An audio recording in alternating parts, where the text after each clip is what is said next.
So now you're ready to start adding your own unique content to this design.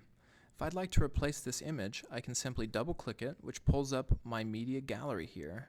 We'll talk a little bit more about the media gallery in the next video. So if I click over here, I can choose the image I want, and you'll see it replaces it right there for me on both the mobile and the desktop version. But let's say that I really like the way this photo plays on mobile here, but I'm not loving the way it shows on desktop. What I can do is click over to my Page tab and then select the element I want to work with. You'll see these icons here, one that looks like a mobile phone and one that looks like a desktop monitor. These are actually toggle switches that will hide elements from one version of your design or the other. So if I click the monitor icon, you'll see it removes that photo from my desktop altogether. Then, with the intro canvas selected where I want to add a new image, I click the media library down here in the bottom toolbar.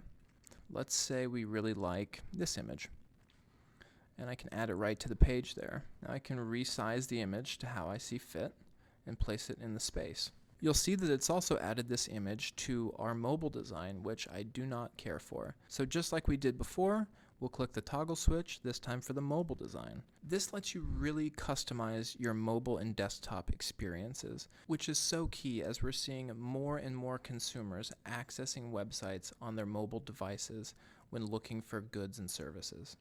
To replace any text in your design, simply hover over it and double click, and you'll be given the option to edit text as you see fit. You'll also see this formatting bar that pops up at the top. If I select a piece of text within my overall paragraph, I can choose to format it by bolding it, italicizing it, or adding a link. And you'll see here that there's various linking options, whether you want to link to another portion of your website or to a specific URL or other. Once you've formatted everything, you can go ahead and click the Complete Editing button or just click outside the text box. Let's say I want to add brand new text to a canvas. I can hover over the text icon here in the bottom toolbar and choose from those text options we saw in our design settings: title, heading, subheading, and paragraph. I'm going to choose heading here. You'll see it's currently the same style as my current heading.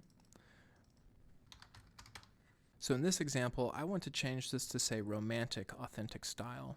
So I've typed up romantic here, and I can choose text style from my properties panel. Now I have the option to change this style independently and create something a little bit more unique here and place that wherever I may want.